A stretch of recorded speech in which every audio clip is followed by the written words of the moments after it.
And so this chapter is fascinating, and since this is our objective to go in detail, I've mentioned how we will be exploring some of the implications of these principles in the direction of the occult knowledge and even in occult practices, as they are characterized in various systems around the world. Of course, to the extent that it relates to the foundation of the spiritual knowledge, which is the focus of Sri Aurobindo's text. In the earlier portions of the chapter, Sri Aurobindo has described what is meant by a plane of consciousness or a plane of existence, and he describes it as a general settled poise or world of relations between Purusha and Prakriti, between the soul and nature. Anything that is existing has within it two poises. There is the poise which looks upon all that is being revealed or drawn out in the experience, and the poise that stands back observing, or the basis of that poise which holds all potentiality, is what we call Purusha or soul. And then all of its potentialities and powers and capacities that it draws out and expresses, those powers and potentialities we call nature or Prakriti. This relationship of the consciousness and its powers and the potentialities drawn out between soul and nature is what defines your band of experience and the character of the world. The same person in dream state, once separated from the physical body, living in a consciousness which is largely of the vital body, has a different relationship with his nature, with the powers drawn out, and experiences his world in the vital domain, much less or almost none in the physical domain, and so on. Somebody daydreaming lives or is identified at that moment almost entirely with the mind. The body is quiescent, the emotions are quiescent, he is living in his thoughts and in the mind's picturing or experiencing, relating to his thoughts, to his sense of past, present, future events, or in some idealistic dream world. That is the domain in which he is presently living. That is the world, therefore, in which he is currently focused or identified with. And so what we realize is the individual soul has the possibility of experiencing many different gradations of consciousness or many different worlds, be able to narrow and modulate how much one engages. But all this is taking place in the larger cosmos, where there is the cosmic Purusha and cosmic nature, and the relationships there are much more rich and complete. All possible domains are being experienced by the cosmic Purusha, of which we individual Purushas identify with a small part. And so, in the portion we have just completed reading, Sri Aurobindo says, here, the soul lives in a material universe. Of that alone, it is immediately conscious. The realization of its potentialities in that is the problem with which it is concerned. And the soul is only concerned with what powers can I draw out in this material domain. All other worlds are as if shut out or only seen through the filter of this primary relationship of matter. And since there are all those potentialities, all those ranges of relationships still waiting, they are as if either hidden or involved in matter. They begin to creep out. And as they emerge, we have the sense of discovery or even evolution. And so the physical world, because it is fixed in form and bound to rigidity of form, is the domain where everything else is as if hidden and therefore able to evolve. If you go to other domains, there is no rigidity of form.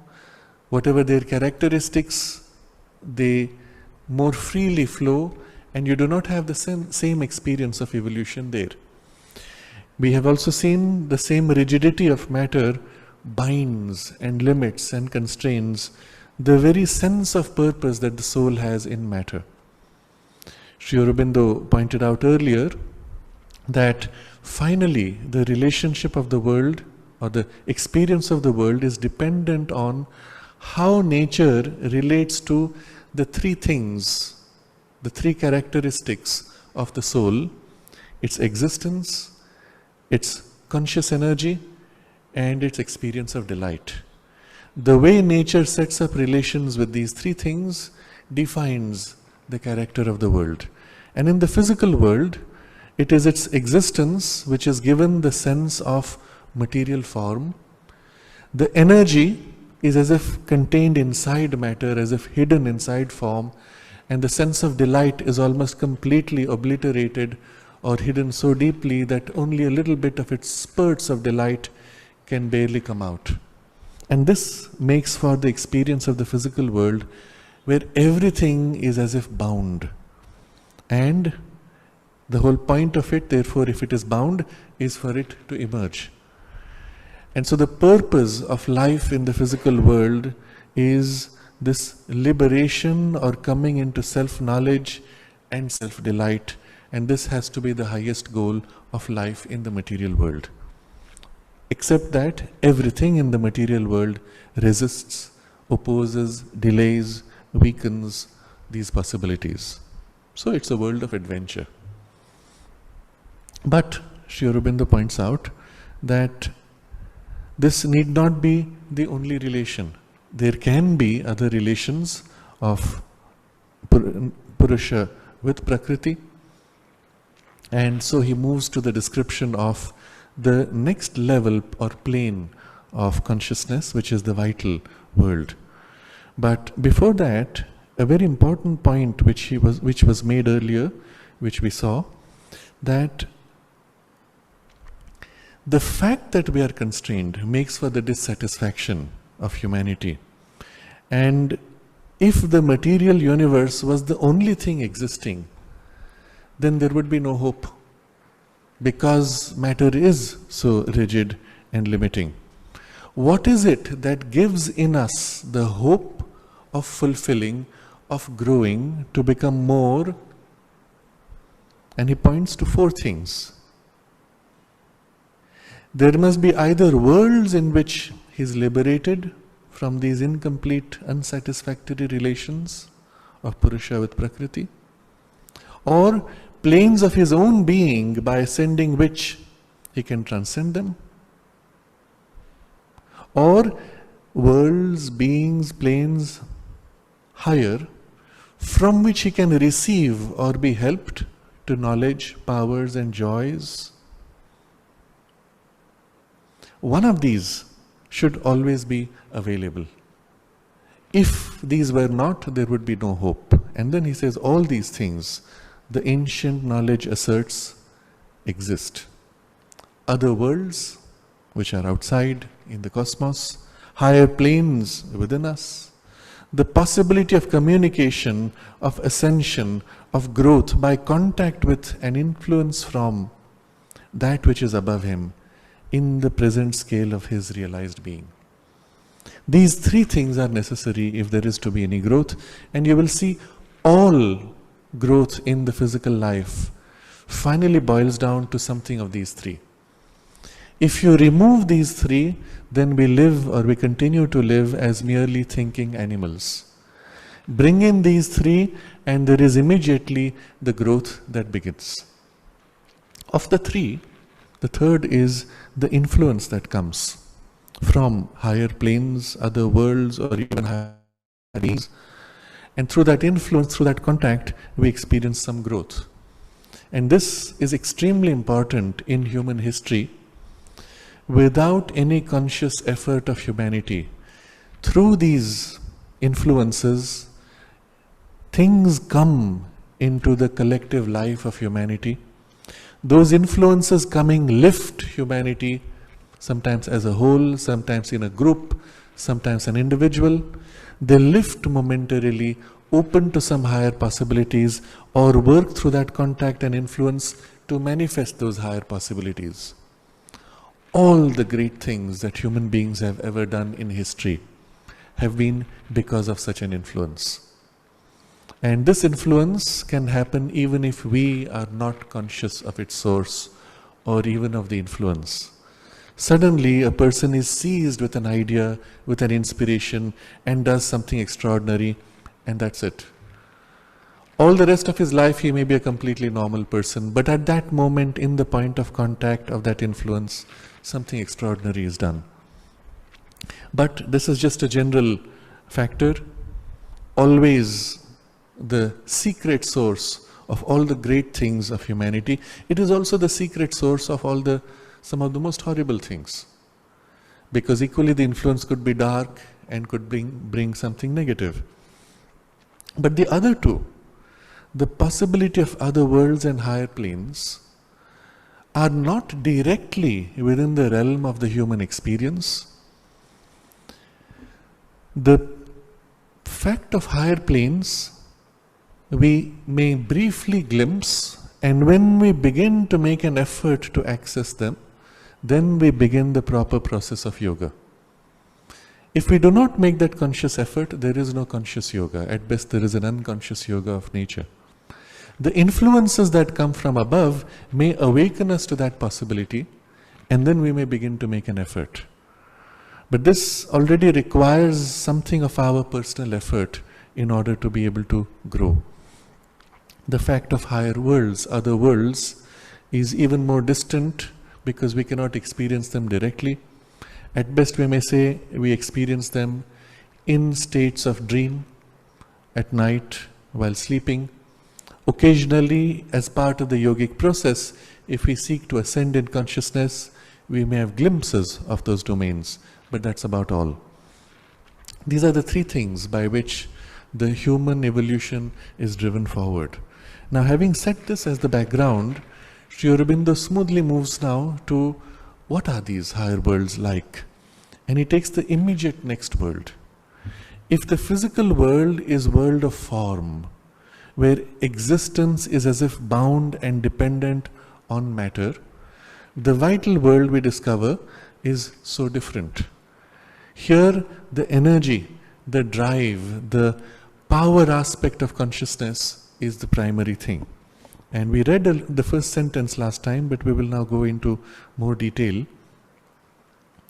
As there is a poise of the relations of Purusha and Prakriti, in which matter is the first determinant, a world of material existence, so there is another world, just above it, in which matter is not supreme, but rather life force takes its place as the first determinant. Now, the important thing is matter is not supreme, but it may still be there. And so the suggestion is quite fascinating. Each of these worlds not only has its own free domain, but it kind of weaves into the material world, or something of the material world extends in substantiality into these domains also. They blend into each other, something which he will then describe in detail later. In this world, forms do not determine the conditions of the life, but it is life which determines the form. And therefore, forms are there much more fluid, free. So we are so used to the physical world, we assume this is how everything will be. That there is a form, and the form has a quality. And the quality is dependent on the form. So if the plant does not have certain genes, then it will not be able to grow to be tall. If you can introduce those genes, then you can make the plant taller, stronger, more resilient, or change color, and so on. All properties of things boil down to their form. So the color of this flower, the red tint, comes from the fact that there is a particular structure of molecules, and light hitting it is absorbed because of that form of molecules and allowing only red to reflect. All other colors, all other frequencies are as if absorbed. At least that's the logic of the color. So the color depends on the form. If you play with the molecules, the color will change.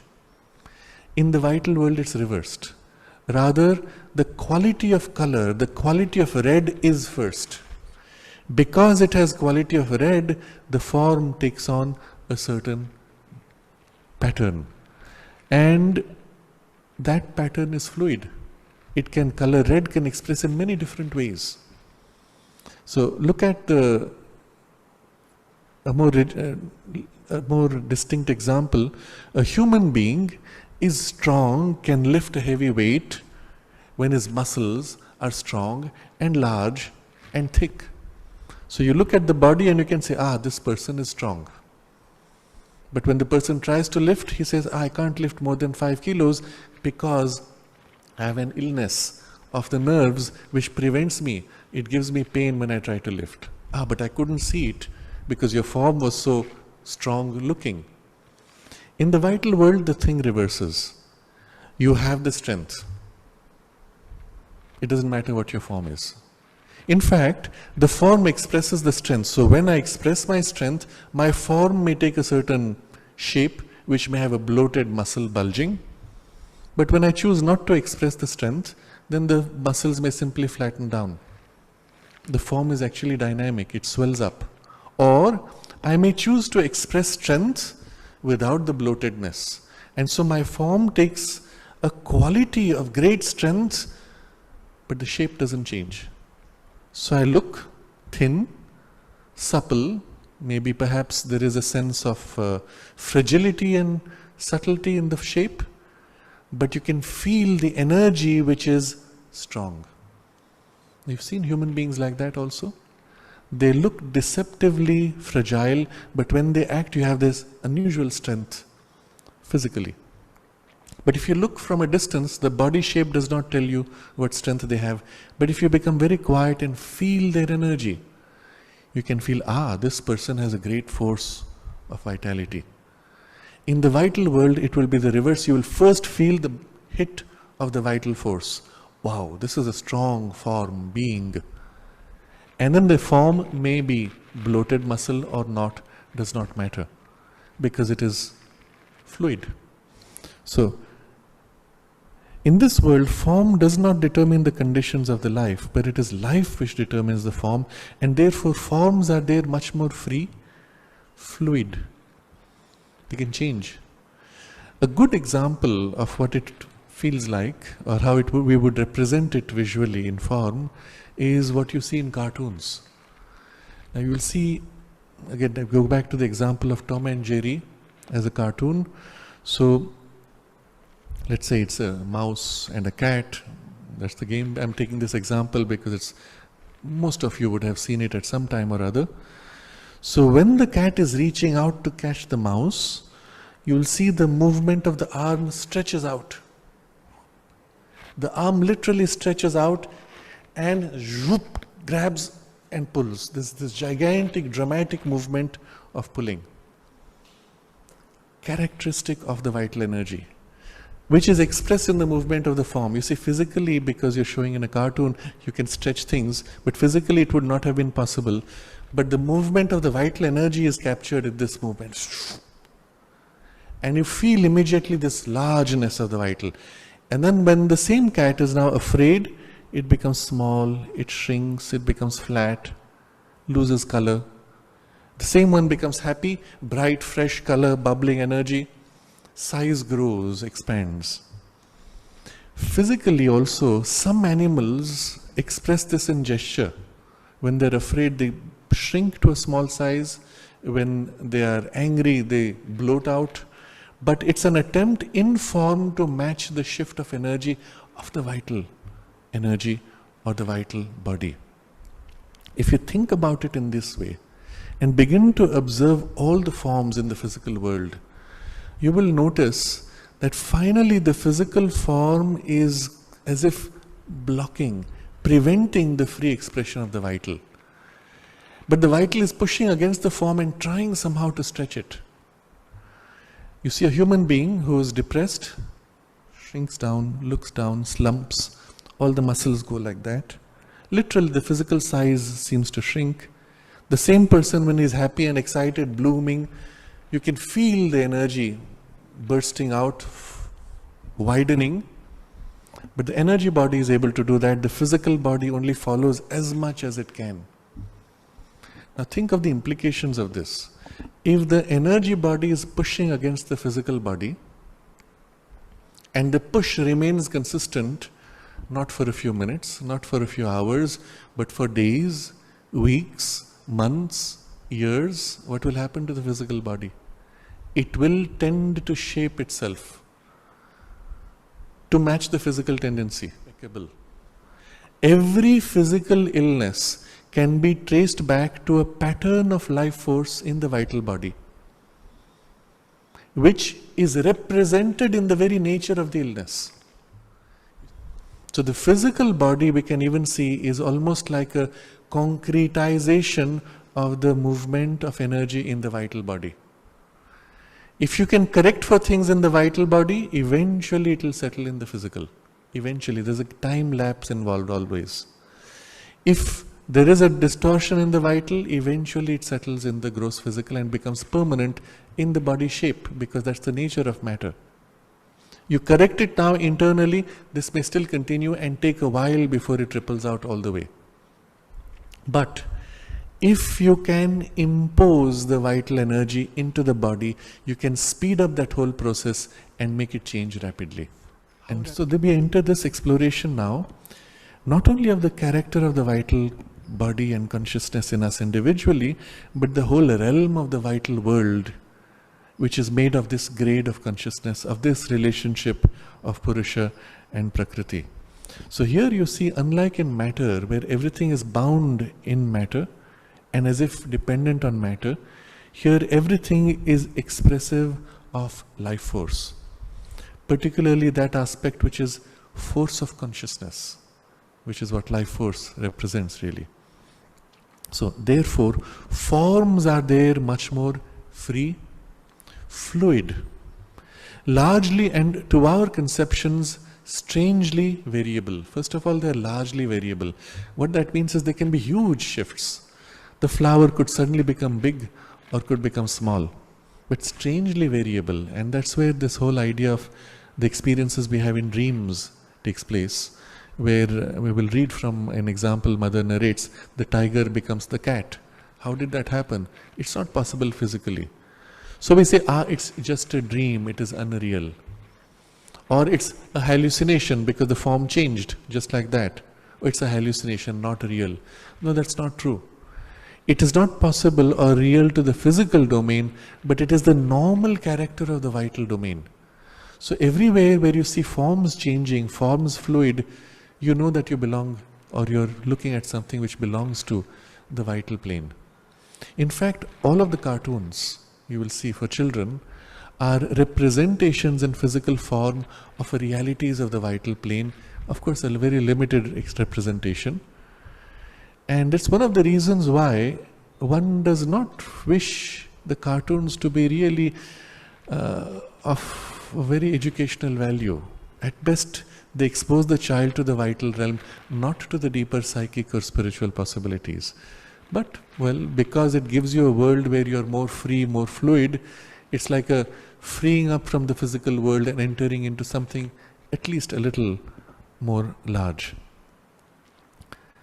So, to our conception, strangely variable than in the material world. Why to our conception? Because when you're in the vital plane, this is completely normal. The shifts that take place of form are completely normal. This life force is not inconscient material force, which was the character of the physical world. Not even, except in its lowest movements, an elemental subconscient energy, but a conscious force. So the physical domain was primarily of inconscient material force and even an elemental subconscious energy, but here it is conscious force of being which makes for formation. But much more essentially, it's not even an elemental subconscious force, but a conscious force of being which makes for formation, but much more essentially for enjoyment, possession, satisfaction of its own dynamic impulse. So conscious force trying to express form, but no, form is not so important. What is more important to the force is its own enjoyment, possessing itself, satisfying itself. And what particularly of itself? The impulse, the impulsiveness of the energy. I find satisfaction in flowing in the impulse and enjoying the impulse and possessing the impulse and just being satisfied with the impulses. Now look at so much of human life today, especially when we have emerged out of struggles and have attained to some level of comfort in what we call modern life. The moment we come to some level of comfort, what do people want to do? When they're struggling to survive, well, they want to now survive and become more comfortable. But once they've come into comfort, you have enough money to spend to pretty much do whatever you want. What do you start doing? You'll find it goes back to this. You want to enjoy, you want to find satisfaction, and you want to just be happy in the enjoyment and in the satisfaction. That's it. And that is vital life. A large part of humanity is living in the vital life only. There is not even an attempt to rise to mental values. What is good? What is better? Is there an ideal? Can I grow more perfect? Can I make it better somehow, which goes beyond just my personal enjoyment? That belongs to the domain of mind. They do not even reach there. If you see the way people live, go into any comfortable society in the world, and it's all over the world, patches of comfort and discomfort everywhere in the inequality. But go into the comfortable realm where the wealthy people live, let's say, with wealthy facilities, and watch them from the point they wake up till they go to sleep.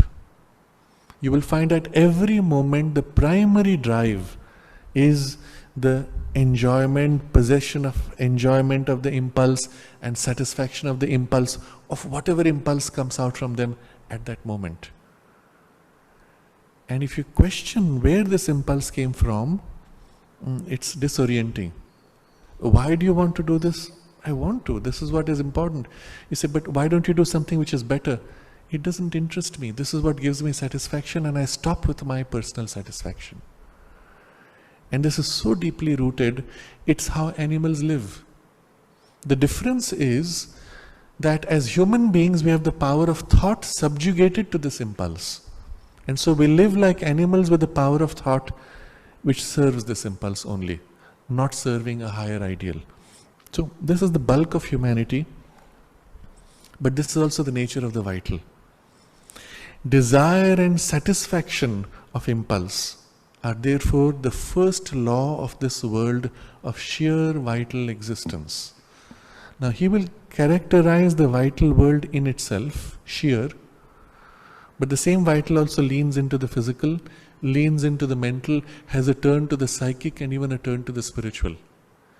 But to know the vital, you must first see what it is in itself when it is free of all those other influences. Desire and satisfaction of impulse. Whenever an impulse rises, you need to satisfy it. To hold it back is not normal for the vital. To have a desire and to live by desire and to live only by desire is characteristic of the vital. Now what happens when you go out of the physical body and enter the vital world? What are you? You are this bundle of desire and satisfaction of desire. And that's where the problem comes. Whatever desires you have now immediately become urges to fulfill, to justify, and to experience. Automatically, instantly, because you are made of this desire bundle of energy. Whatever fears you have also become activated freely. Whatever hopes, desires, whatever mental hopes you may have in your desires also tend to shape the forms and circumstances. So notice what happens in dream state. You are, let's say, in a forest. Suddenly the fear rises. Are they dangerous animals? But you see, the thought comes later. The fear rises, which becomes the thought. And you turn, where is the dangerous animal? And of course, then you see the dangerous animal, because now it has taken the form. Your fear has represented itself in the form of that dangerous animal. It's looking at me, but it's far away. What if it comes close and immediately it starts coming close? Or immediately, instantly, it is close. In the dream state, it's often instant. But let's say you're in a zoo and you have bars. What if the bars break? The moment the fear comes, it's not the thought, the fear that it might happen makes it happen. Reality is constantly expressing what comes out of you as desire or as impulse. And if it takes a personal form, I want to eat, I want to hit, I want to push back, I want to conquer, it takes these forms of instant impulse to try to satisfy the impulse. So when you are in the vital world, it's very easy to seduce you. Let's say some beings come, they want to trap you. What do? They just feed your impulse, they feed your desire and suck you into them. So one of the things which happens, you enter a world which is, let's say, in the world of desires, satisfying to you, attractive to you. Let's take a step back. When you enter the dream state, which domain do you enter? That which you resonate with most. So let's say during the day you had strong desires of a certain kind, to eat a certain food, to have a certain kind of satisfaction. You go to sleep with that, you find in your vital body wandering in that domain. And of course all the food is laid out. All the things which you desire and need satisfaction for is out there. And then, if there are beings which want to trap you, they'll say, here, come, enjoy our food. It's all available to you. And as you enter into the satisfaction of the desire, you get sucked into their world. And if the impulse is strong enough, you get so immersed in the satisfaction, you forget yourself. Because that's the nature of the vital. And this is where the danger comes. You can be so lost that you forget yourself. Fortunately, you are deeply rooted in your physical body, and a shock of the physical or the physical body saying, enough now, I need to wake up, it drags you back. But if you did not have that link and you were wandering in the vital world, you could lose yourself for years in that satisfaction and enjoyment and not realize that so much time has passed. In fact, when you get so fed up with that satisfaction that you say, oh, I'm sick of it now, your consciousness would disengage from that realm of experience. And if at that moment there's another desire that rises up, you'll get sucked into that desire world and that experience. This is what happens to people when they first leave the physical body in time of death. In the vital body, you get sucked into the very impulses and desires which are characterizing your personality. The desires you have when you were leaving the body, they are all there right before you, forming your world, forming your experience. The miser who is thinking of what happens to my treasure, my money, what will happen to it, and his fixation on it keeps him bound to that experience of, and suddenly he experiences, people are coming to take away my money, someone's knocking at the door, oh, the whole house is shaking, they're going to break the house and steal my money. And the moment the fear comes, that reality is what he experiences and he is sucked into it. And again the whole thing happens and his fear ends up in exhaustion. I'm tired of the fear dims and the events become quiet. After a while, when the energy is regenerated, again the fear comes up and again the thing starts. And the cycle goes so many times until some part of his consciousness stands back and says, but every time I fear, it's happening. Does it need to be like that? Can I refuse to be afraid? And he may make the effort and suddenly find himself free. Or some deeper part of the soul's influence pushes into the vital, seizes upon this tendency, pulls back. The mind steps in and says, but I don't need to have this. And when he becomes free of this fear pattern, he moves to the next step. And the next, and the next. This is the reason why in the Christian tradition they refer to this passage as purgatory. You are purging out all your desires, as if. It's a very slow process. It's not nice at all.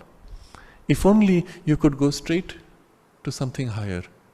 Touch straight your deeper and higher aspirations. And you can do that if at the time of leaving the body, your mind is dwelling on those things. Then even if the vital has all those tendencies, which is the more dominant state of your consciousness? That's the one into which you are drawn at the time of leaving the body. And that's why so much importance to the state in which you leave the body. Not only that, the mother, as you're familiar, most of you would know, it was part of the mother's work to create a kind of a safe passage, linking the time of leaving the body to certain higher ranges of consciousness, so that the soul could pass through this otherwise confusing purgatory phase straight into that. But I'm describing this in detail because if you look at that passage in the vital body, it is also somehow representative of our passage in the physical life, in the physical world. Consider our character when we were, let's say, late teenage or coming into early adulthood. What is your primary drive to do things? Your desire. Desire impulse and satisfaction of desire impulse. You do something until you get fed up with it. Okay, I've had enough of this now. Then you move to the next. Then you move to the next. Only when you have exhausted all of them that you start looking for, is there a deeper meaning? Is there something more satisfying, more lasting, more true? Having exhausted everything, you kind of move to something higher, which corresponds closer to your mental aspirations. Even in your physical life, we pass through a similar phase, and then in the mental life, or in the mental part of the physical life, again you may have steps. Unless something of the deeper soul influence or a spiritual influence touches you, and suddenly you make a jump. But you may still have parts in you which are pulling and pushing for their satisfaction. And all of this is to show that what we experience in the vital world in itself is also what we experience in the physical life, because the vital body is of that character. But when you are in the vital world without the physical body, the whole thing is completely exposed. And so desire and satisfaction of impulse are therefore the first law of this world of sheer vital existence. Everything is formed by desire and satisfaction of impulse. And this poise of relations between the soul and its nature, in which the life power plays with so much greater a freedom and capacity than in our physical living. But in our physical living, the same life energy is much less free, much less capable. Here it is completely freed up. It may be called the desire world, for that is its principal characteristic. Remember, the same vocabulary Sri Aurobindo uses. The ego sense we have is the desire soul, because largely the center of our ego identity is in the vital, not of the vital. And our desire nature is what we feel ourselves to be first and foremost. Moreover, it is not fixed in one hardly variable formula as physical life seems to be, but is capable of many variations of its poise, admits many subplanes, ranging from those which touch material existence and, as it were, melt into that, to those which touch at the height of the life power the planes of pure mental and psychic existence and melt into them. Now, since the vital world is not primarily made of rigid form, there are many relationships the soul can have with its own desire patterns, with its own drive of satisfaction of impulse. There are, we can say, many gradations of impulse: narrow, rigid impulses, or wide, inclusive impulses, or impulses of selflessness, again narrow or wide. And each of these would have a different quality of energy or desire.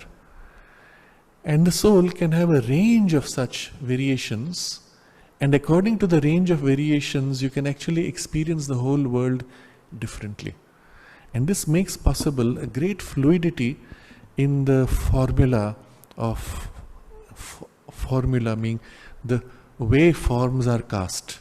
Unlike, he says, the physical world, which is physical life, which is hardly variable formula, it seems, he says.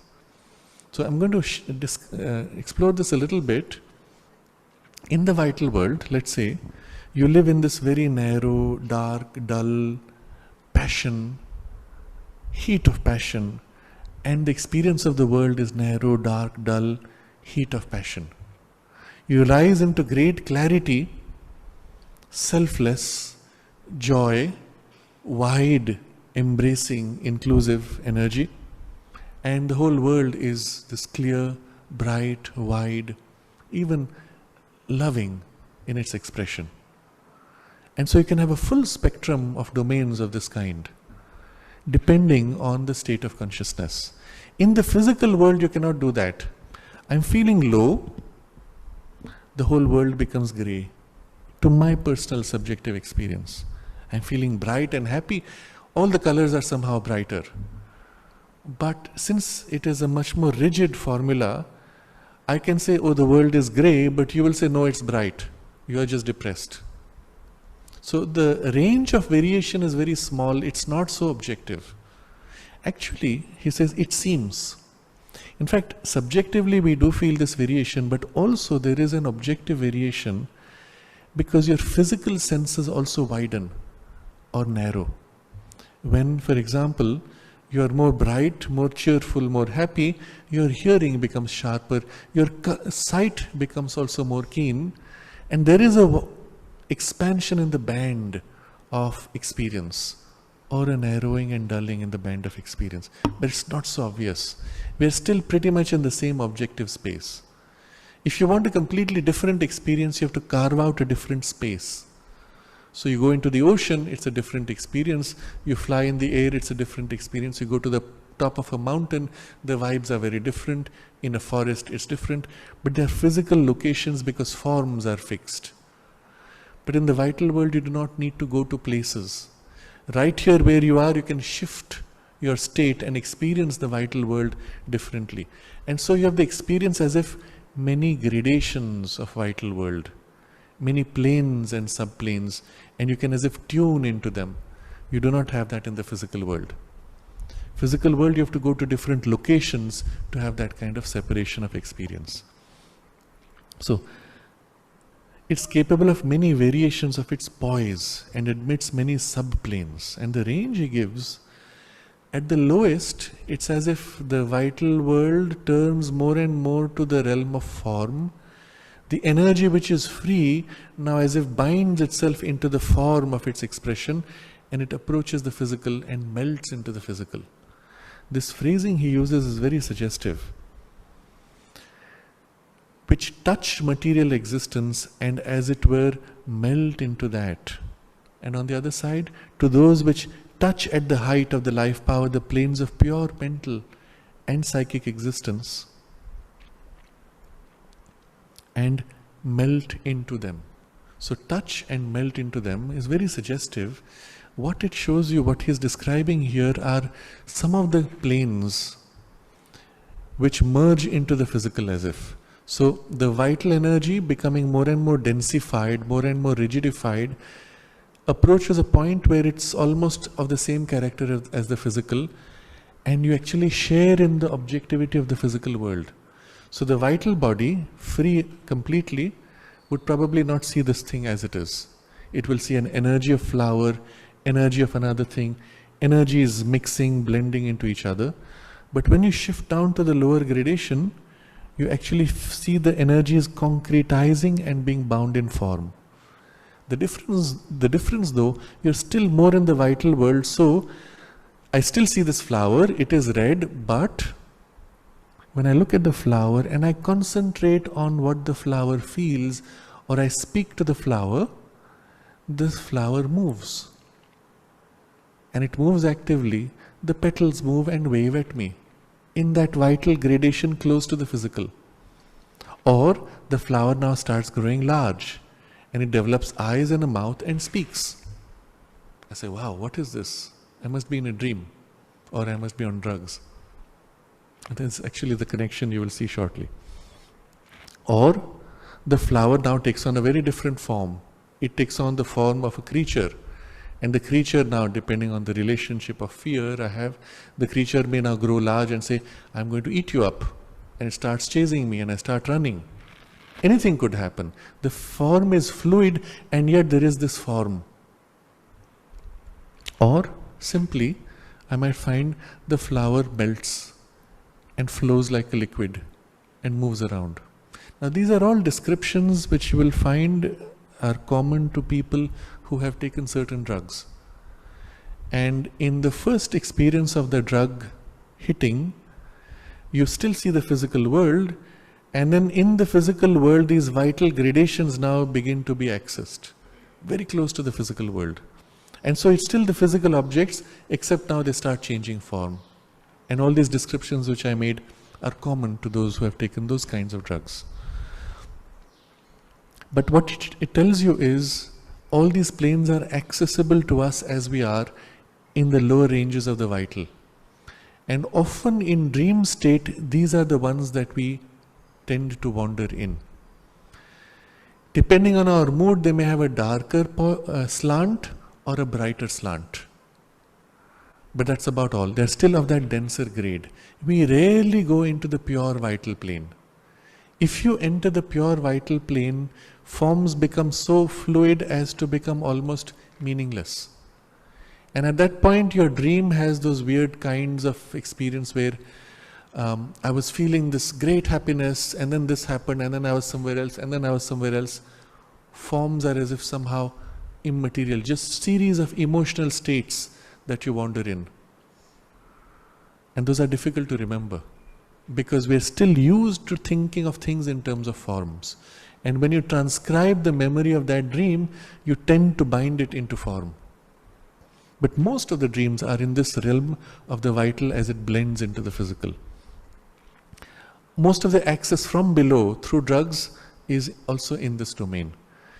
Within this domain, of course, you have the hells as well as the heavens, depending on the quality of consciousness. So Mother speaks of this. Maybe if we have time, we will read from some of those descriptions.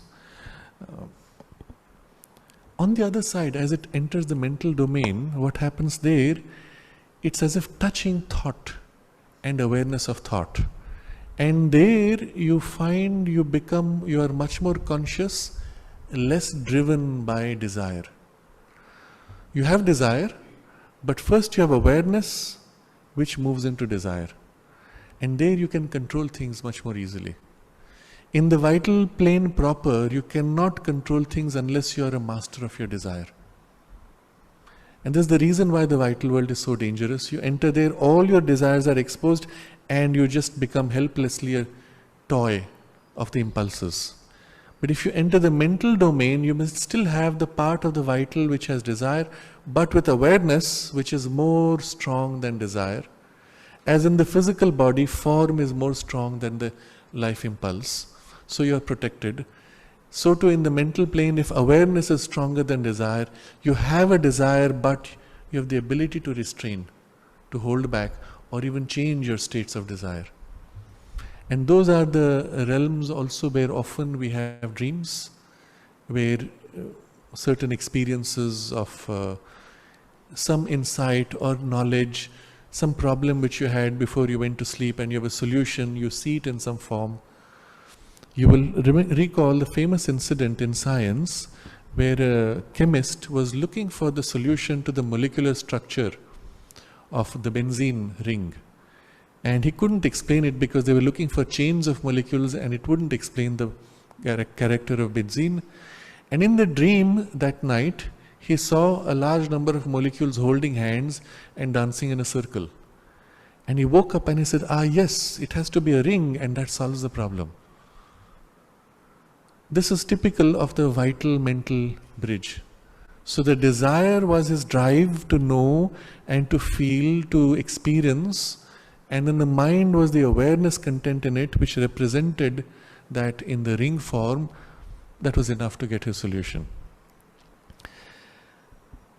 It's in that borderline where we have what we call lucid dreams.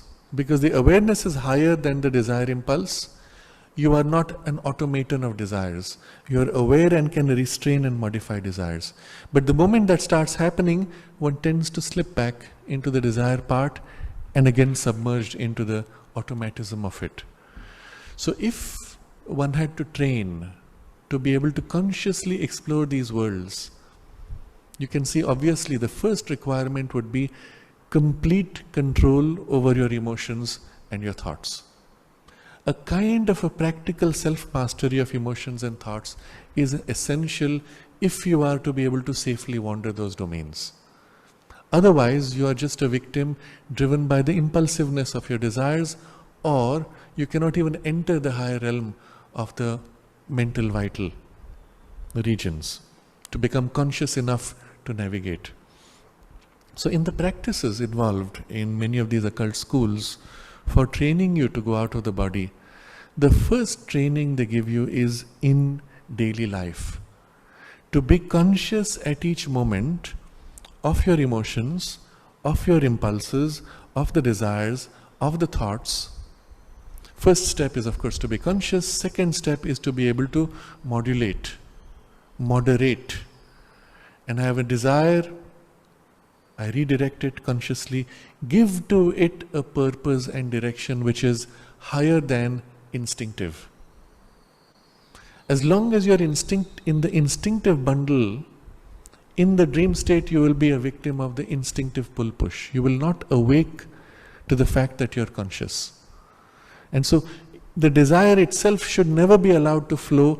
It should be always restrained, always a conscious choice. Even if you allow an indulgence, the conscious awareness and will is restraining, like horses tied to the chariot with the reins fully in hands, not one dip, not one blip of movement away from the conscious awareness, holding everything in its grip. This is the basic training in waking life, into which is infused the sense of awareness, to be conscious, and whatever objects you wish to have in the out-of-body state. Now, if a person has worked upon this sufficiently, almost without any other effort, in the dream state you will find you are master of your emotions, thoughts, you are navigating or controlling the dream events, but not yet fully conscious in it. So you add that intentionality to become conscious, and then spontaneously you have the dream where you are conscious. So this is a very basic kind of training. The next part of the training will be how to consciously enter that state, how to consciously exteriorize your awareness. And of that, Mother has a very interesting passage. All of this she has explained. If you read her instructions in the classes that she took with the children, all of this training was part of what she gave to people, except nobody recognized the value of it. They just took it as a basic moral training. Oh yeah, I should be good, I should restrain my emotions, my desires and my thoughts.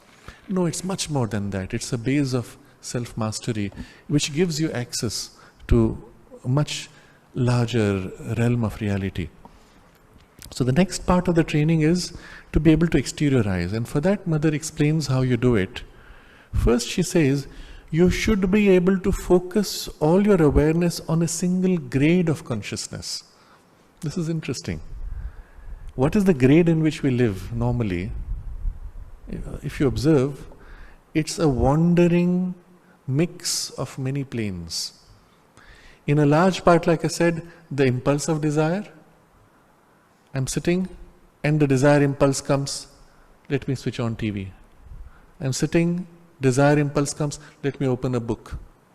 Desire impulse, let me pick up the phone, check, is there a message? Let me call someone.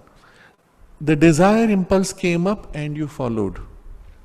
As long as you're doing that in waking life, this is what you will replicate in dream state. So instead, as soon as the desire impulse comes, you become conscious, it is there. You stand back, separate. And then consciously with awareness make an action, even if the action is required. You want to pick up something, you want to take a sip of water. You will now do it with full deliberateness of awareness, at no point allowing automatism to slip in. So one of the practices is hold this expanded, utter conscious awareness in which you're aware of everything around you, not fixing on any particular thing. You'll notice in the dream state, if you are in a lucid dream state, you say, oh, I am conscious, and that's so interesting, your mind fixates and you get sucked and you're out of your lucidity.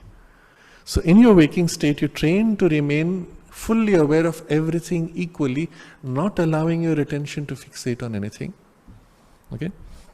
So all of this is part of the first level training. Now second level training is of going out of the body consciously. Can you narrow down to the particular band of awareness in this whole fluctuating range? So I have my physical sensations, my awareness of sensations, my desire impulses, awareness of desire impulses, then my pure awareness of thought and turning to whatever objects or ideals. And in this full spectrum, identify one grade and hold your awareness in that grade, in that state. So obviously here we want to enter into the mental vital worlds, not in the pure vital. And so you are as if conscious, holding awareness of this poise, not allowing anything else below to pull you, and you hold the state as long as you can. Practice remaining in it persistently. So one of the forms in which they suggest to practice this, you go for a walk. You're aware of everything around you. You're not lost in your subjective thought, emotions, daydream, because that's what you will do in the dream state then. You're aware of everything around you, but equally, no fixation on any point. And then hold that poise of aware, mental, vital, with the senses plugged in. And hold that poise sustained for whatever duration of time. And it's a skill of being able to narrow down and hold that poise, not allowing it to shift. When you have mastered this, already in many dreams you will find yourself spontaneously becoming conscious. But now the method mother says, you relax your body completely. In order to be able to disengage from the physical body, you must be able to let the physical body as if go to sleep. As if, but not actually go to full sleep. Because when it goes to full sleep, it sucks your consciousness out also. So the key is body asleep, mind awake. But which part of the mind? And you hold this poise. But it's not your surface mind. It's not the surface mind plugged into your senses. It's the grade of mind now turned into the inner realm of senses. So it's as if you withdraw from the physical engagement of the body. Your body goes into a kind of a sleep-like state, but your awareness has to remain on that narrow band without physical senses. This is the skill now. If you've practiced doing this during the day, you can get to this easily. And then you hold this poise, staying in it. And when the body is sufficiently relaxed, you'll find your awareness as if separating. Now in the practice mother speaks of, she says, it's best to exit through the heart center. You can actually exit through any of the centers, any of the chakras. But if you go through the lower centers, you are likely to enter into those grades of consciousness, the realms of the lower vital. But the heart center is the point, let's say the higher emotions, where the mental vital is joined. So that would be the center. You could also go through the center of the forehead, which is the second option, which is much more mentalized consciousness. Some people used to go out from the head. She said it's very dangerous because that's also the exit passage for the soul's exit from the body. So you don't use that normally. But one of these two centers, depending on your temperament, and you center yourself there entirely, hold your awareness as the body goes into its state of sleep.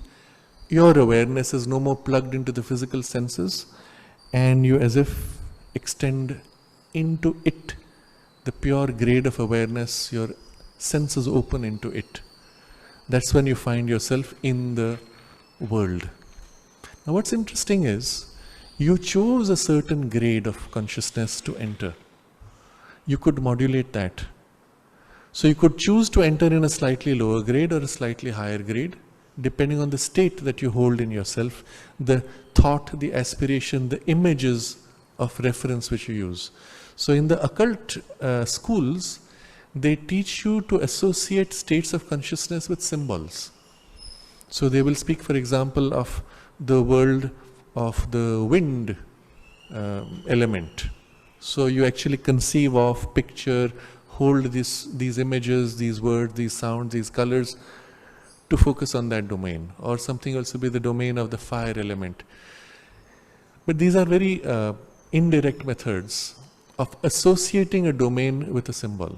Sometimes they fixate so much that you do not even understand the principle behind it. So in a particular school, they will say, if you enter through a portal which is of this name or of this deity, then that's the world you enter. This name, this deity is associated with that world. Why? You don't know. Because you do not recognize that actually you are associating with a state of consciousness. But being part of the school, when you accept the belief systems of the school, you plug into their symbols, and those become active for you and effective for you. But the pure spiritual approach would be to be able to modulate the grade of consciousness before you enter the awareness of the world. But equally, you can do it the other way. Entering the world and experiencing it, you can then densify, move to a denser grade, or move up into a higher grade. Again, as a skill, it's something which you could train yourself in your waking consciousness to consciously shift levels into pure thought, and then shift into thought, emotion, then emotion proper, desire, impulse, and then something which is almost physical. And shift your grades of consciousness. But if you can manage within this narrow band of human awareness, you can also extend a little higher and enter higher states or deeper inner psychic states. A similar thing can happen when you are exteriorized in the mental vital world. From there shift more into the mental, more into the vital, or inward to the psychic, or turn to a spiritual aspiration within that state of consciousness. And you will be as if tuning into different planes, different worlds or gradations within that. I've described it in a way in which you will see it's so logical. The whole process and even the steps of training is so logical. But it's a lot of work. It's a lot of training. And the same energy which you could put to develop this capacity, the same energy you will see in the initial stage could be used to also make conscious, to awaken in your consciousness a deeper or higher aspiration, or to make conscious to open and align with your deeper psychic aspiration, or awaken the aspiration for the higher spiritual light and consciousness of the mother to fill, to form, to reshape, to transform. The same quantum of effort turned in a spiritual direction would liberate the consciousness, purify, spiritualize, psychicize, transform it.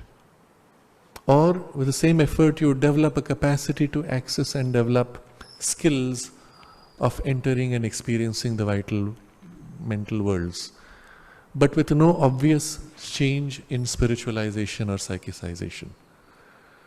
And so you make a choice, obviously. But you will see the elements of training are common. And as a result, the spiritual purification of these planes or these states within us naturally, almost effortlessly, can also give you access to an entry into those worlds or those experiences, but need not. Unless some part of you turns in interest to explore that exteriorization movement may not happen. And so, as a result of a spiritual growth, sometimes the occult possibilities also open if there is a tendency in that direction, or you could consciously choose to open them, or you can simply ignore them and continue this as your priority. But the spiritual gives you the access to the occult, but the development in the occult may not give you the spiritual training at all, or the spiritual change at all. But you'll see the common factor, the common element of the training. So he speaks now of many sub-planes, ranging from those which touch the material existence and as it were melt into it. And the idea of melt is, at some point you cannot distinguish one from the other. The most obvious so-called out-of-body experiences are the ones that take place in one of these planes, subplanes closest to the physical. Because then you can see physical things and people just like this, and yet you are in a subtle body. When you go proper into the vital mental domains, then you will call it dream, you will not call it out-of-body experience. So the distinction is really of a very, fully of gradation. When we have people who are trained to spy through these methods, they call it remote viewing, then it is on these planes that you are accessing. So just as the vital can melt into the physical, the mental also can melt into the physical. So mostly what happens in remote viewing is you're projecting in the mental consciousness rather than the vital, and the part of the mental which is close enough to physical is what you experience. At that point there's very little danger because the mental consciousness is naturally plastic, naturally free, does not have any of the dangers of impulsiveness of the vital. It can be very detached and objective in its perception, and because it is already so free and fluid, you are not putting a part of you out of the physical body. So there's no danger also to your life. A part of the mind projects, it sees, perceives, and that's it. The work is done. But if you try to project yourself in the vital body, a part of the vital has to go out, and the physical body often goes into a state of trance. Depending on what grade you have projected out, if it is very close to the material, there is the danger that if in your projected consciousness there is a knock, it can reflect in the physical body because it is of the same density of vibration. An injury to the projected body harms your physical body. And if at that point the link in between is cut, you will find yourself unable to get back. Effectively then your body is dead. So the dangers are much greater when there is an exteriorization in the lower ranges of the vital and physical domains. But in the projection of the mind, there is no such danger. And so a lot of these practices which people make for purpose of knowledge are mostly in this domain of the mental range. Again, it can be very close to the physical if you want to explore only the physical world. There are some fascinating stories from the military research that was done by the CIA in remote viewing. And one of the most famous psychics who was hired for this work, his name is Ingo Swan. He recorded some of his experiences. Many of the military projects were classified, some of them have been declassified, more than 10,000 documents. Officially, the US military shut down the project. Unofficially, they transferred it into what they call deep black projects so that they are not answerable to anybody, and that continues even to this day. But in this official domain, what they developed was fascinating. Ingo Swan records how, at one point he got bored with his exercises. They were too basic. They asked him to project, to observe marketplaces and things. He said, come on, I can go anywhere in the universe. Why bother with this? And they had just had a news item of a probe from NASA which was heading for Jupiter. And he said, well, let me go to Jupiter and see. So he makes this conscious intention, relaxes his body, projects himself out, and goes to Jupiter. And he describes there's this movement of moving, there's a sense of moving at very high speed. Now this is typical when a part of the consciousness is exteriorized. There is the sense of movement. If there has not been exteriorization and only a direct attention turning, like a mirror turning to become aware, there is no movement. You simply are aware and that's it. So there's no danger. But there is a partial exteriorization. He goes there, but he's able to describe physically because he's very close to the physical plane, and he finds himself standing on something which is fluid but dense. And then trying to feel the material, he said it's some kind of, it feels like hydrogen. Now what does it mean? If you had to feel something, how would you call it? It feels like, and you can only feel like something which is familiar to you.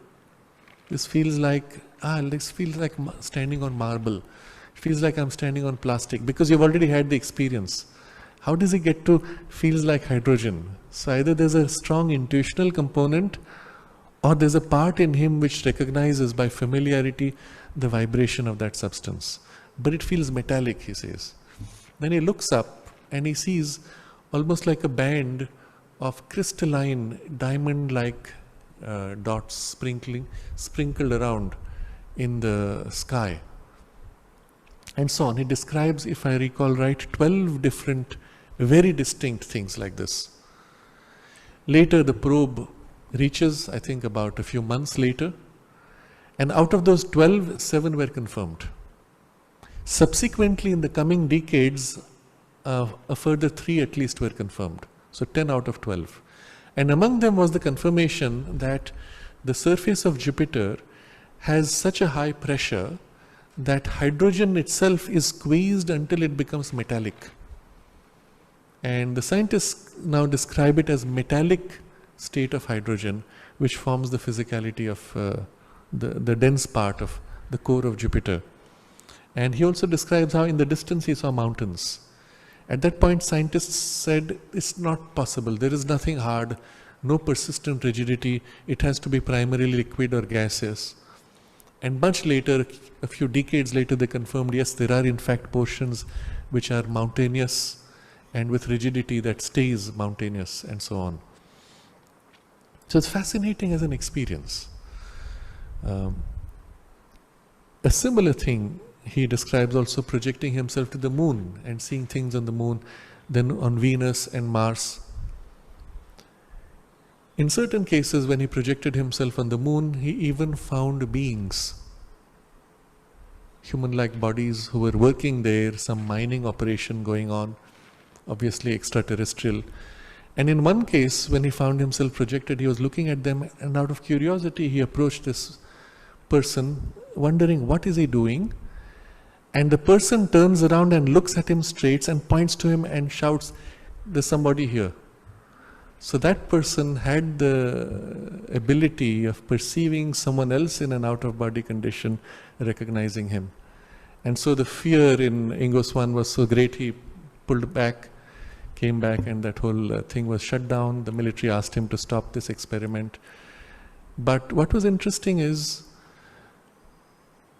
because he had projected himself, he could be detected. But if it was done in a purely mental consciousness, without a vital exteriorization, the mind simply turns, becomes aware, and like a mirror, reflects an image of whatever exists anywhere in the universe. You have not gone somewhere. And there is no way for them to know that you are there. So these are just some interesting observations, but the rationale of it now you understand in this description of Sri Aurobindo, that literally from the vital domain there is a denser gradation which melts as if all the way into the most physical part. Again, the implications of this are extraordinary. It means there is physical substance which is related to vital world, isn't it? So in the flower, there is a part of the flower which is purely material. That's the molecule which you measure.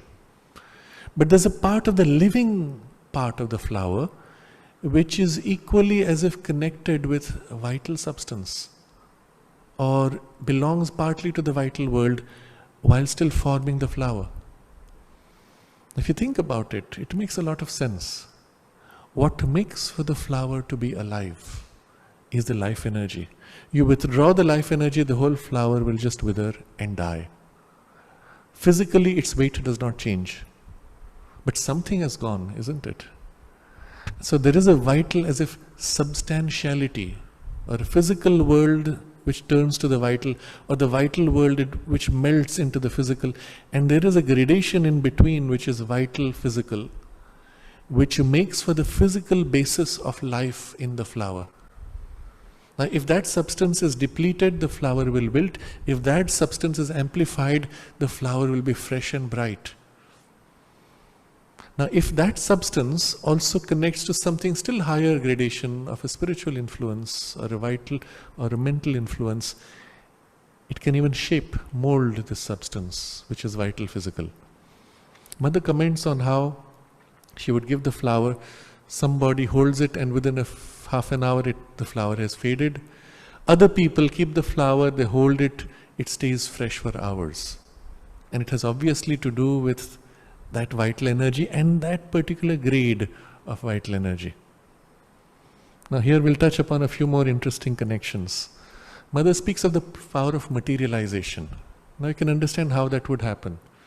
She explains how you create an object, let's say with a density, with the mind first, giving it form or idea of form, and gathering vital energy, and then gathering physical substantiality, densifying it until it becomes a physical object. And of course, the key here will be this part of the vital which touches the physical. If you can hold or form the object on that grade and densify from there, then you can materialize easily. Or similarly, dematerializing would be shifting it in gradation to a level which is of a slightly higher grade of vital physical or physical vital. And it ceases to be physical only. And your instruments and your senses cannot measure it. If it is just on the borderline, you may see the object but your hand will pass through it. Or sometimes you can hold the object but you cannot see it, depending on whether it's more on the physical side or more on the vital side. And it's only a variation in the tuning of the density.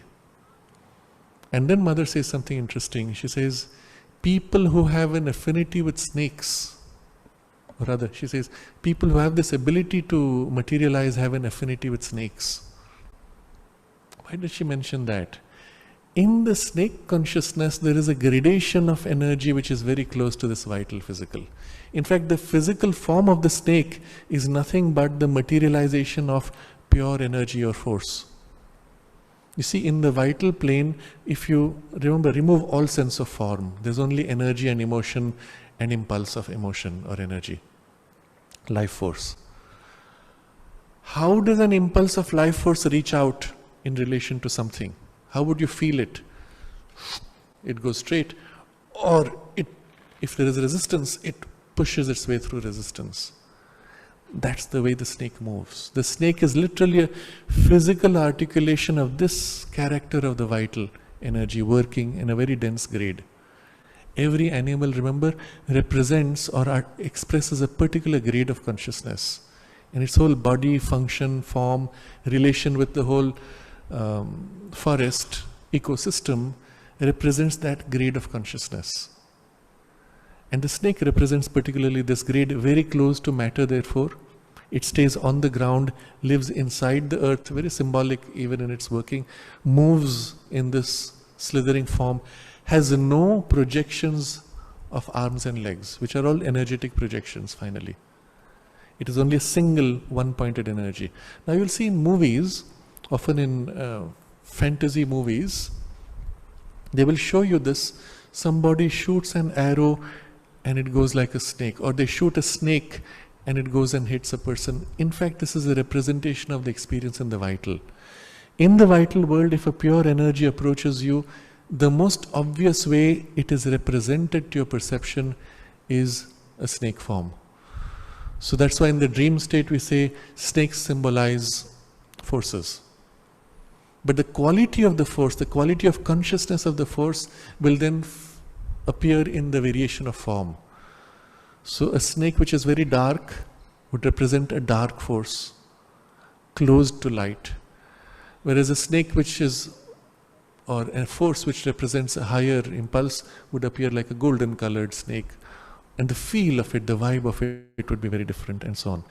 So Mother's observation of this connection with people having an affinity with an animal is very interesting, because it means in that person there is that grade of energy which is very developed. And so they feel affinity with all creatures of that grade of energy. Now I'm going into this in some detail because here also you gain the key to understanding the basis for many occult rituals. So you can actually build a formula, take a little bit of this flower, which represents what? That particular grade of life force with these characteristics, which are reflected in its physical color. Obviously it's a reflection. Take a little bit of this flower, mix in a little bit of that other substance, which represents that force or that grade of consciousness and those qualities, arrange it in this particular pattern which represents this relationship of energies, and you will have this particular outcome.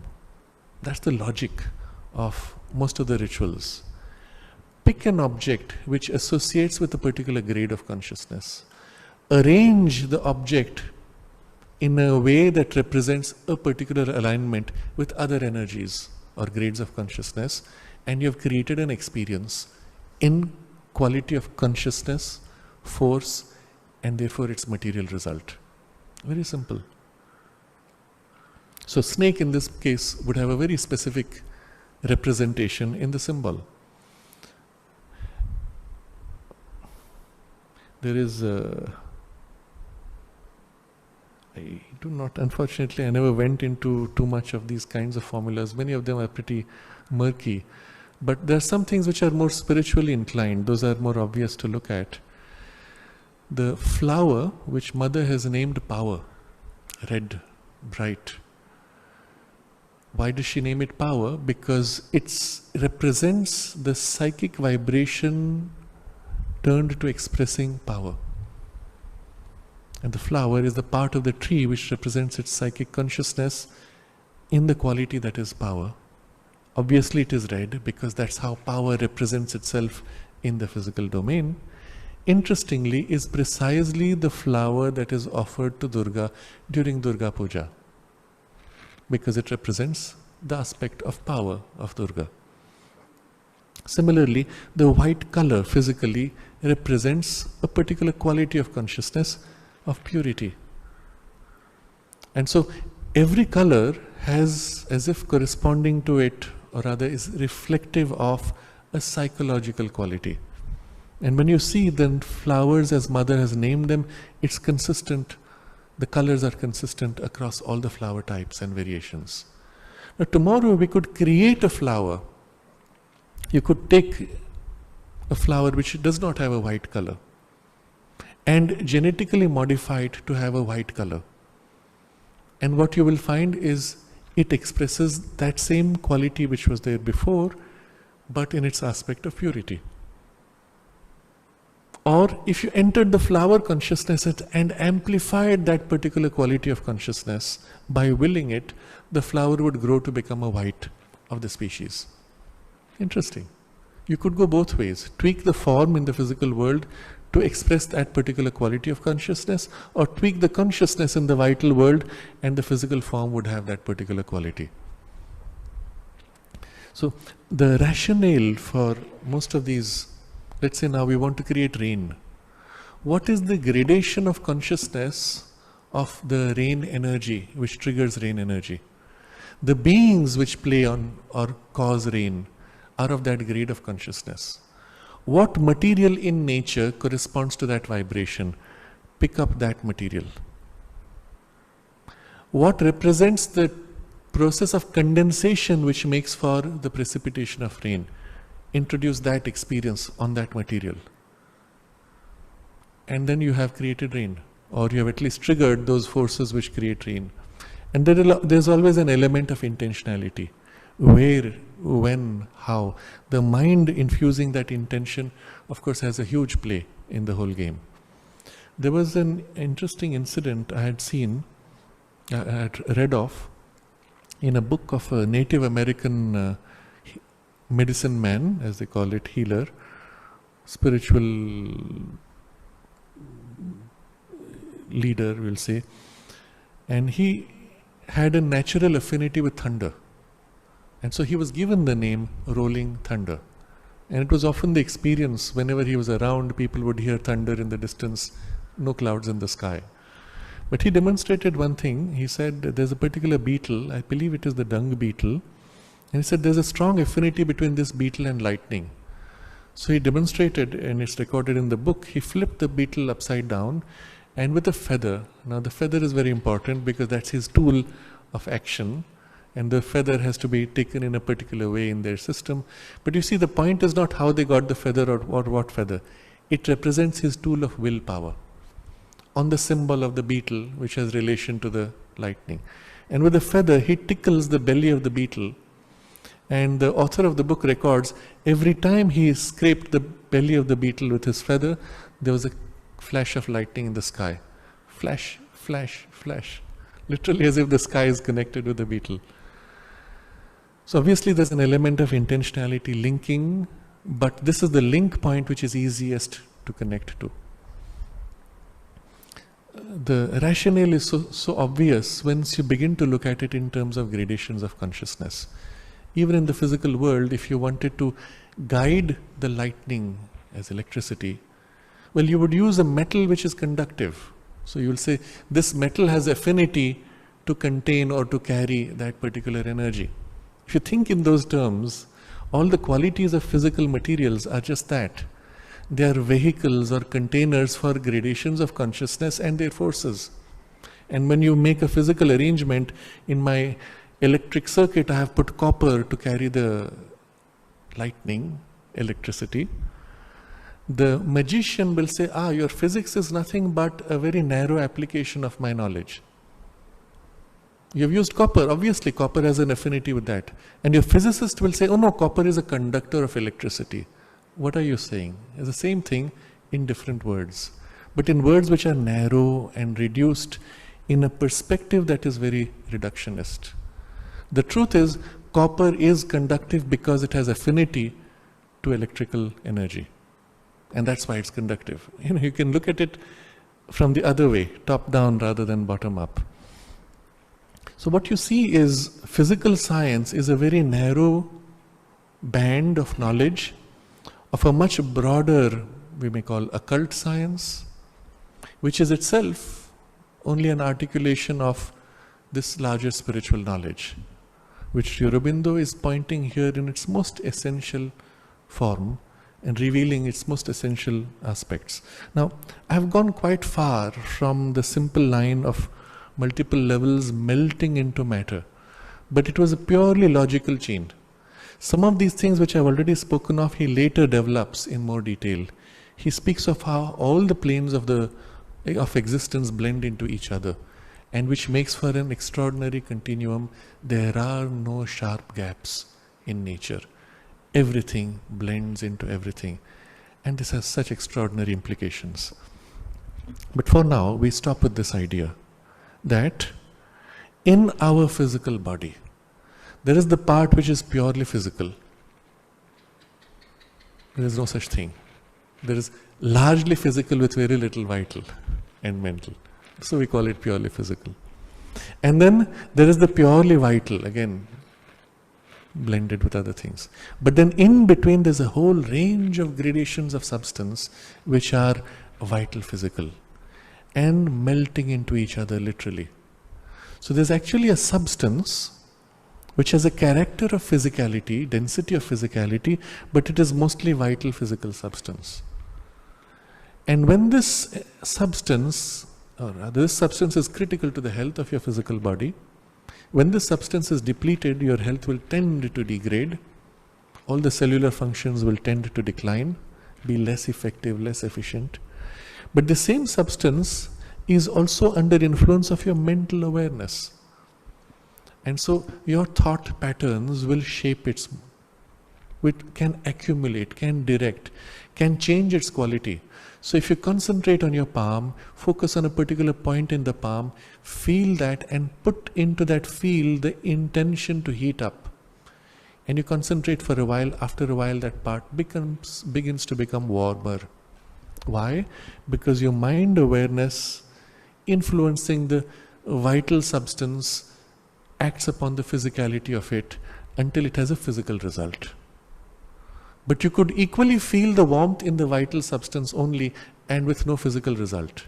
And if you did that, you'll find yourself always hot internally.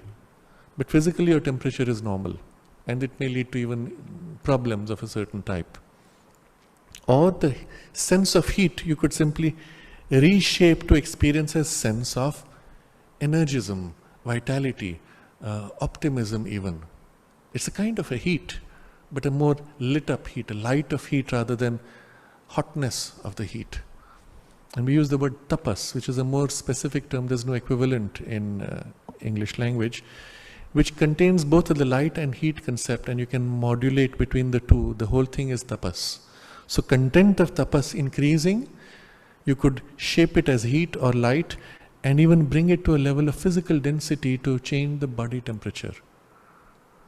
Or even cause as if a kind of a glow around the physical body. All of which are experiences well documented. Even we have a natural, spontaneous perception of it when we say somebody he's looking very bright today. There's actually a radiance in the vital body, which we are registering in a subliminal vital perception, not conscious here, but that's how the aura actually looks, more glowing. It means also your physical senses can expand a few notches up to perceive this substance, to engage with it. Not only you can feel it internally, you can project it out of you. A lot of healing, especially involving a very dense grade of energy, involves transmission of energy and even substance of energy into the patient. Or you can even conceive of measuring some of these effects physically. And again, that also has been done in the laboratory, except they don't have a model for explanation. Or you can take it a step further. If the vital body has a close to substantiality, then when it separates from the physical body, you should be able to measure a difference in the body weight. And there are experiments which claim that at the time of death, the physical body actually loses about 2 grams. About 2 grams. Maybe the experiment was flawed. Maybe this is actually the physicality of the vital body when it separates, which is lost. Or there is even the possibility of creating machines which are primarily physical but with a certain vital content, by which through a physical process which is almost machine-like, you produce vital results. Change the energetic environment by something physically. Well, obviously the form is you put plants around, the vital environment changes. But can you do the same thing by a physical machinery, by pulsing at certain frequencies? Potentially there's a scope for even a technology by which you could intensify life force in the body through a machine rather than through another human being channeling it. So you see the realm of possibilities which open up the moment you accept this life force melting into physicality, or physical world joining with the vital or mental in a continuum. It's a very important observation which he has made. Touch and melt, which means literally you can have a contact with and influence on across realms. And on the other extreme, pure mental and psychic existence, and melting into those equally. So we can conceive of physical substance or psychic influence touching the physical substance and filling it, filling the vital substance, and it would have a different feel. For in nature, in the infinite scale of being, there are no wide gulfs, no abrupt chasms to be overleaped, but a melting of one thing into another, a subtle continuity. Out of that, a subtle continuity. Out of that, her power of distinctive experience creates the orderings, the definite ranges, the distinct gradations by which the soul variously knows and possesses its possibilities of world existence. So the reality, he says, is that in nature, there is the infinite scale of being, no large gaps. Everything is smooth and continuous. But where does the sense of distinction come? Out of that, her power of distinctive experience creates the orderings, definite ranges, distinct gradations. So nature has a continuity in substance, but she is able to somehow create a sensation of distinction. So let's take a few examples of this. You look at the sky. There's a continuity of air from here all the way to the clouds. But warm layer of air below, trapped under a cold layer of air. Normally cold air is heavier, it tends to sink to the ground, and the warm air tends to rise. But occasionally the ground heats up the air below, and the warm air tries to rise up, and the cold air above, which is a very large chunk, is trying to sink below. And the two kind of get stuck. Of course, after a while, they blend into each other and mix. But for quite a while, there is this inversion of temperature. And if you notice, if you take your finger through, it's warm here, and you cross the threshold, suddenly it's cold there. And the transition is quite sudden because they're distinct experiences, although the air is in a continuity. Or let's say the two got reversed. Finally, the cold air came down. You have a cold air, you climb up, and suddenly it becomes warm. When you look at a mountain, especially a tall mountain, you will see a line of the snow. Anything below that, the snow melts. Anything above that, the snow stays permanent. And it's a very clear line. It's not like here it's gone a little more, there it's gone a little less. It's not a zigzag. It's a clear line. And you notice in a valley, the line is across all the mountain peaks on exactly the same height. How do you explain that? Because there is actually a sudden shift in the temperature, or at least in the phenomenon of expression of temperature. There's a radical transition point.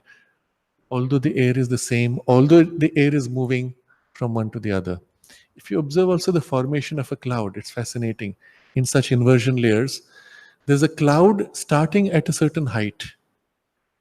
And you will see the cloud as if slowly crossing the line of that height. As it crosses below, it dissipates. But that's the line it maintains, always in appearance of cloud. Very interesting. If you observe a clump of a cloud in an open sky, you will notice one edge is fading out, another edge is growing. Very interesting. That means there is a continuum, there's a continuous exchange across, but there are distinctive passages. And this is what he describes. In nature, in the infinite scale of being, there are no wide gulfs, no abrupt chasms to be overleaped, but a melting of one thing into another, a subtle continuity. First level. But the second level of truth is, out of that, her power of distinctive experience creates the orderings. It's as if nature says, I want to experience this distinctly and that distinctly. And she creates as if a gap in the quality by accumulating, clustering gradations of consciousness or qualities of consciousness. If you go a little bit into this, no wide gulfs, no abrupt chasms to be overleaped, it's not just a poetic vocabulary. He's describing the nature of working of energy, nature, that she never leaves a gap. Everything joins and melts into everything else. Now, this is not only true on a certain grade, let's say the material world, everything fills, there is no vacuum, things just flow into each other, but it is much more true across levels. So, a higher plane inevitably leans down, melts into the lower. Lower plane inevitably tries to rise and touch the higher. When you read Sri Aurobindo's Savitri, he has described them, he has mapped out the worlds through Ashwapati's journey through the worlds. And within each world, he maps out the finer gradations. And in each of those worlds, you will find the lower portions of the worlds as if leaning towards matter, and the higher portions leaning to the mind or even beyond to spirit. And this is very interesting because it means that on any plane, there is a part which responds to spirit. There's a part which responds to the psychic. And there's a part which connects to matter on any plane. The implications are extraordinary. And the most important for us is it means the spiritual consciousness can establish itself on any plane and manifest on any plane, including the physical. And it means there is even a gradation of matter which has the quality of the spiritual consciousness and can resonate and hold it most easily. And if within our body that density of matter grows in content, we can receive and hold the full intensity of a spiritual experience. In the same way as today, we have a gradation of matter which can receive and hold the full intensity of the mental experience. We can live in the consciousness of the spirit and experience the Sat Chit Ananda in a completely physical body.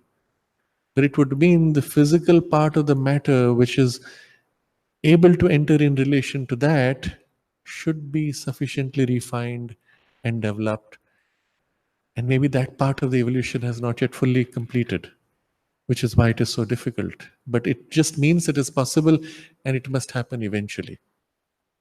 So this one idea of the melting of one thing, of everything into everything else, has extraordinary implications when you think about it more deeply. Yes, and the mapping that Sri Aurobindo makes in Savitri of all these planes, once you have studied this, it will be interesting to go back and read those passages where he describes the lower life worlds and the higher life worlds.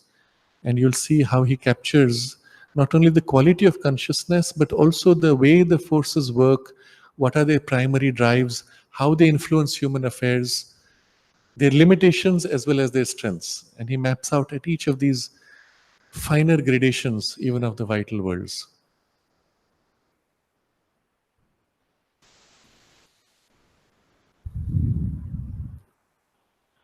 Oh.